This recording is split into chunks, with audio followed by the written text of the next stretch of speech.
Bonjour, alors suite des vidéos sur l'échographie, après avoir fait la recherche d'épanchement, nous allons aller plus profondément dans l'abdomen.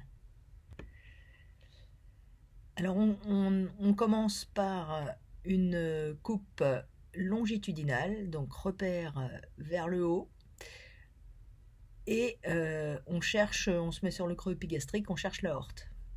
Donc on la trouve normalement. Éventuellement, vous ajustez la profondeur si vous avez un patient un petit peu épais ou au contraire un peu mince. Et en faisant un léger roulis, vous devez essayer de dégager l'artère mésentérique supérieure et le tronc cœliaque. Donc là au-dessus de l'aorte, c'est le foie gauche. Une fois que vous avez repéré l'aorte, vous allez glisser très légèrement vers la droite et vous devez trouver la veine cave, puisqu'elle est parallèle à l'aorte sur son côté droit. Alors vous reconnaîtrez la veine cave parce qu'elle a une paroi beaucoup moins épaisse, elle est moins battante. Enfin, normalement elle n'est pas battante, mais elle peut avoir des battements transmis par l'aorte. Mais surtout vous verrez que la paroi est beaucoup moins épaisse. Et si vous faites un tangage pour aller essayer de voir vers le haut, vous allez apercevoir l'oreillette droite. Quand vous êtes devant cette image de la veine cave, vous pouvez prendre une mesure, on la prend juste à l'origine de la veine cave, proche de l'oreillette droite, et vous pouvez également faire un sniff test qui permet, vous dites au patient de renifler brutalement, ça va collaber sa veine cave, collaber en partie ou totalement. Ça vous donne une indication sur l'état de remplissage, donc un patient qui est en hémorragie. Tant que la veine cave est en dessous de 2,2 cm avec une collapsibilité de plus de 50%, on n'est pas inquiet. Et par contre, quand on a ces critères-là, on va arrêter de remplir puisqu'on risque de le mettre en surcharge.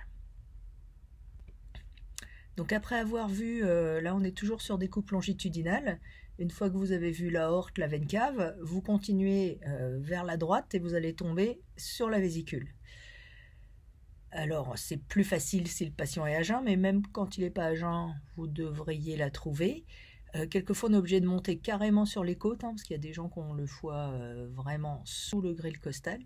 Et là ce que vous cherchez, c'est l'image du point d'exclamation, c'est-à-dire la vésicule dans sa grande longueur et la veine porte en coupe qui donne donc une image arrondie.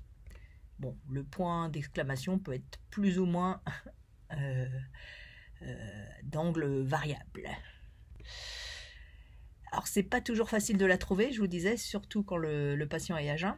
Si vous ne la trouvez pas en vous mettant simplement longitudinal au niveau de l'hypocondre droit, vous pouvez essayer d'autres coupes qu'on va voir là.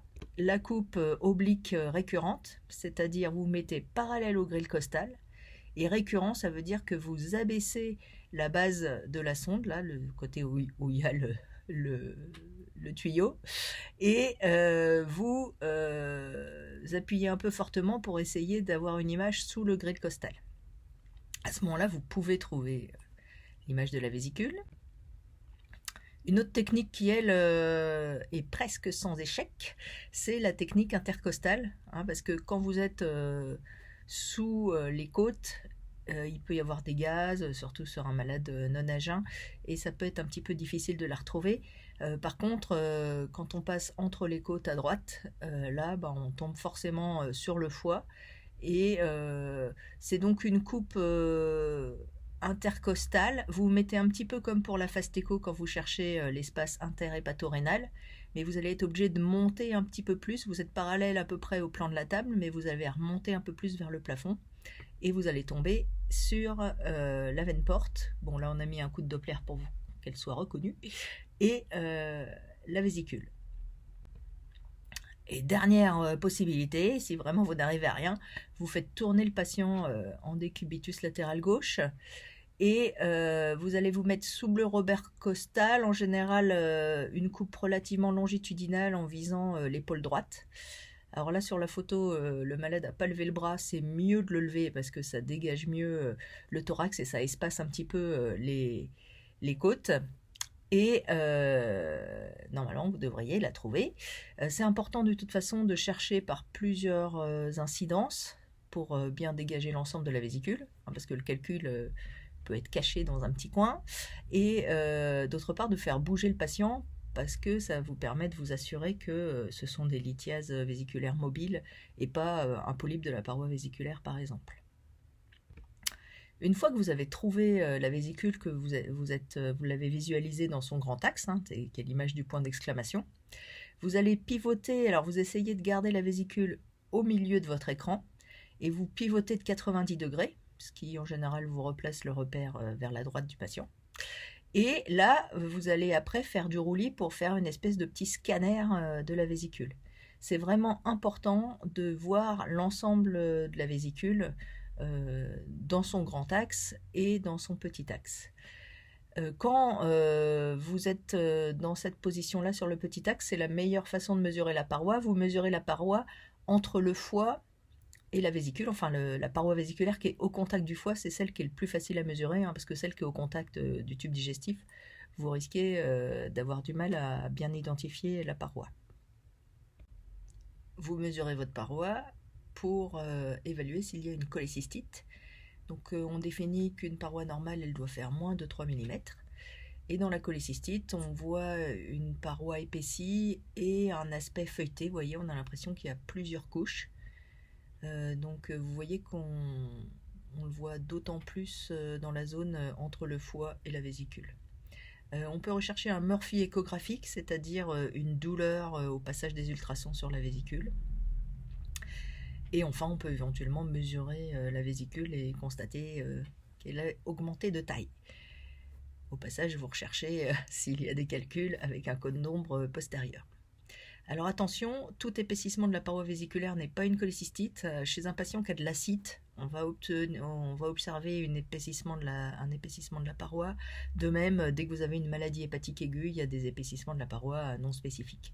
Donc pour dire cholécystite, il va falloir prendre en compte le tableau clinique et voilà, surtout le tableau clinique en plus. Pour finir sur les voies biliaires, juste pour approcher le cholédoque, quand vous faites votre image vésiculaire, normalement c'est pas trop difficile quand vous êtes sur le point d'exclamation de voir la tête de Mickey. En fait, c'est la veine porte en coupe avec une artère hépatique en coupe et de l'autre côté le cholédoque en coupe. Alors souvent le cholédoque c'est celui qu'on va le moins voir chez un sujet en bonne santé qui a un cholédoque très fin. Donc peut-être vous verrez qu'une seule oreille. L'oreille du côté de la vésicule c'est l'artère hépatique et le cholédoque est de l'autre côté. Mais ça, quand y a une dilatation de la voie biliaire principale, par contre ça saute aux yeux. Donc c'est vraiment une image importante à rechercher. Voilà, donc nous allons continuer l'exploration hépatique dans la prochaine vidéo.